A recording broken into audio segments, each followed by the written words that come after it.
भाई साहब, ज़ाहिर है सदर ट्रंप अब इस्लामी ममालिक के साथ मुलाकात करेंगे, अरब और इस्लामिक ममालिक के साथ, और किसी हल्की जानिब वो बढ़ना चाहते हैं, कम से कम क्लेम यही कर रहे हैं। मगर जो उन्होंने तकरीर की अक़वाम मुत्तहिदा में, उस पर ज़ाहिर है जो इसराइली वफ़द था वो तो तालियां बजाता हुआ नज़र आया। आपको लग रहा है कोई हल निकल पाएगा?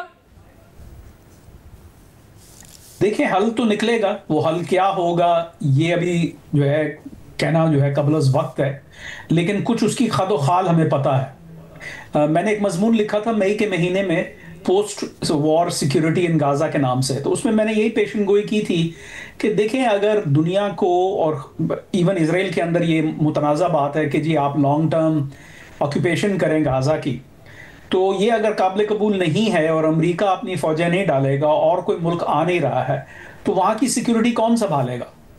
तो मैंने वो उस वक्त जो पेशन गोई की थी वो यही थी कि ये अरब और मुसलमान मुल्कों की फ़ौजों की एक टास्क फोर्स होगी जो गज़ा की सिक्योरिटी को संभालेगी, क्योंकि वहाँ पे तो बड़ी बदहाली है।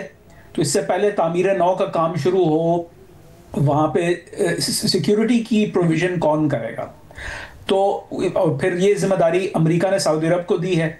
तो मैं समझता हूँ कि इसके ताने बाने जो हैं वो मिलते हैं। जो अभी पाक सऊदी डील हुई है, वो जो स्ट्रेटेजिक म्यूचुअल डिफेंस एग्रीमेंट हुआ है, उसका पहला जो प्रायोरिटी पे जो मिशन होगा वो यही होगा कि गज़ा के बारे में क्या किया जाए। इसमें फिर देखें, मतलब जो है इसी समझता हूँ इसी मौजू के ऊपर बातचीत होगी सदर डोनाल्ड ट्रंप की और अरब और मुसलमान दुनिया के जो सरबराहान हैं उनसे। मतलब जो अब खुद अमरीकी मीडिया ज़राए के तहत रिपोर्ट कर रहा है वो ये कि अमेरिका चाहता है कि अरब और इस्लामिक ममालिक गज़ा में फ़ौजी भेजने पर आमादा हो जाएं ताकि गज़ा से इसराइली फोर्सेस का इनखला हो सके, और अरब और इस्लामिक ममालिक ट्रांजिशन पीरियड में और गज़ा की रीबिल्डिंग के लिए फ़ंडिंग भी दें। क्या इसके लिए इसराइल राज़ी हो जाएगा और ये फ़ौजी भेजे जाएँ? इसमें क्या पाकिस्तान का भी किरदार हो सकता है? जी, मैं नहीं समझता कि अमेरिका ने ये बात जो है बगैर अपना इसराइल को कॉन्फिडेंस में लिए हुए ये की है। ये जाहिर है, जैसे मैंने पहले अर्ज किया और ये मैं बात बड़े अरसे से कह रहा हूँ कि और कोई चारा नहीं है ना, मतलब फिर कौन आएगा? तो अगर जो इसराइल भी ये जो है मुसीबत नहीं लेना चाहता अपने सर, उनका मसला सिर्फ ये है कि हमास की हुकूमत ख़त्म हो जाए और इस इलाके से मुस्तकबिल में हमारे ऊपर हमले ना हो। तो अगर ये उनका हदफ है और वो स्ट्रेटेजिक डेप्थ हासिल करना चाहते हैं और वो फ़लस्तीनी रियासत नहीं चाहते, तो फिर भी सिक्योरिटी का तो कोई इंतज़ाम होगा ना। तो इसका मतलब क्या है? इसका मतलब ये है कि सऊदी अरब, उर्दन और मिस्र तो वैसे ही कर रहे हैं, तुर्की भी कर रहा है, लेकिन सऊदी अरब और अगर इसमें पाकिस्तान भी शामिल हो रहा है, जो मुझे जो है नज़र आ रहा है कि पाकिस्तान भी शामिल होगा, वरना उस डील की मुझे मतलब अफादियत फिल वक्त तो नज़र नहीं आती। तो फिर इसका मतलब यही है कि फिर पाकिस्तान और सऊदी अरब जो है वो इसराइल से या बराह रास्त या जो है बिलवास्ता डील कर रहे होंगे, क्योंकि बॉर्डर्स जो गाजा के हैं वो तो जाहिर है इजरायलीज कंट्रोल करेंगे। अंदरूनी सिक्योरिटी गज़ा की वो इस टास्क फोर्स के हाथ में होगी।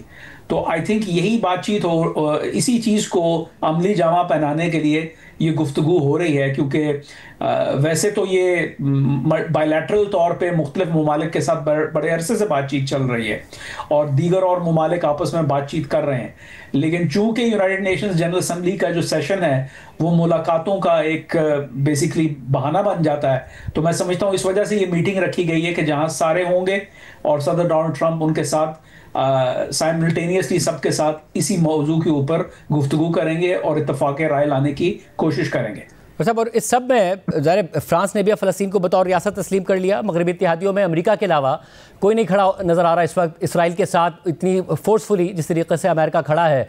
अब पोस्टरिंग तो कर रहे हैं नेतन्याहू और तनकीद भी कर रहे हैं उन ममालिक पर जो उनके ही इत्तेहादी हैं, मगर क्या ये दबाव पड़ रहा है इन सारे इकदाम का नेतन्याहू पर भी, और जितनी अनपॉपुलर इसराइल के अंदर भी ये जंग हो गई है? जी, दबाव तो जाहिर है ना।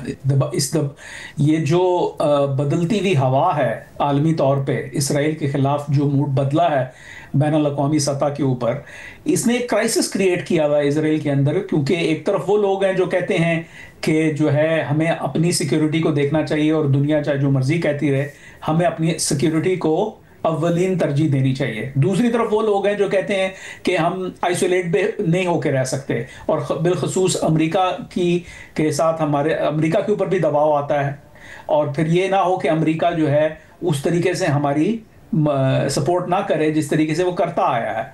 तो ये एक डिबेट इसराइल के अंदर, एक क्राइसिस का माहौल चल रहा है, तो दबाव तो है। लेकिन जहां तक देखें फलस्तीनी रियासत का ताल्लुक है, ये एक अलामती अमल है। ना ही फ्रांस, ना ही बरतानिया, ना ही ऑस्ट्रेलिया, ना ही पुर्तगाल, और कोई अगर और भी शामिल हो जाता है इसमें, वो सवाल ये है कि वो इसको फलस्तीनी रियासत को मर्ज वजूद में लाने के लिए क्या करेंगे, और क्या करेंगे नहीं, यानी ये नहीं है कि उनकी नीयत क्या है, उनकी कैपेबिलिटी क्या है, क्या वो कर सकते हैं, क्या कोई भी कर सकता है। देखिए, रियासतें जब मर्ज वजूद में आती हैं, आप जो है पाकिस्तान का ही मतलब तारीख उठा के देख लें, जब पाकिस्तान का कयाम हुआ तो उसके पीछे एक लंबी तहरीक थी, और जो कॉलोनियल पावर था उसकी मर्जी थी। और फिर जब जो है भारत से इंडिया में जो पार्टीशन हुआ, उनके साथ भी एक बातचीत चली कि भाई वो भी हमें रिकग्नाइज करेंगे कि हाँ हम एक अलहदा ममलिकत हैं। और फिर कायद आज़म मोहम्मद अली जिन्ना की क़यादत में एक पूरी एक वैनगार्ड ग्रुप था।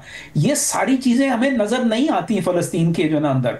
वहाँ ना ही कोई एक ग्रुप है, दो ग्रुप हैं, वो दोनों बदहाल हैं, तीसरा कोई ग्रुप है नहीं है। जुग्राफियाई तौर पे गजा और वेस्ट बैंक अलहदा अलहदा हैं। वहां का उनका जो ऑक्यूपायर है वो बिल्कुल नहीं चाहता कि कोई फलस्तीनी रियासत कायम हो। तो अगर इस तरीके से कोई मतलब ममालिक या बैन अवी तौर पे इस रियासत के तसव्वुर को अगर तस्लीम कर लेते हैं, लेकिन उससे रियासत तो मार्ज़ वजूद में नहीं आएगी। आई थिंक वो बहुत दूर है, वो उसकी कोई गारंटी भी नहीं है। क्योंकि मैं समझता हूं कि तारीख के जिस दौराए पे हम आज खड़े में हैं, वहाँ हम अब फ़लस्तीनी रियासत से बहुत दूर हैं।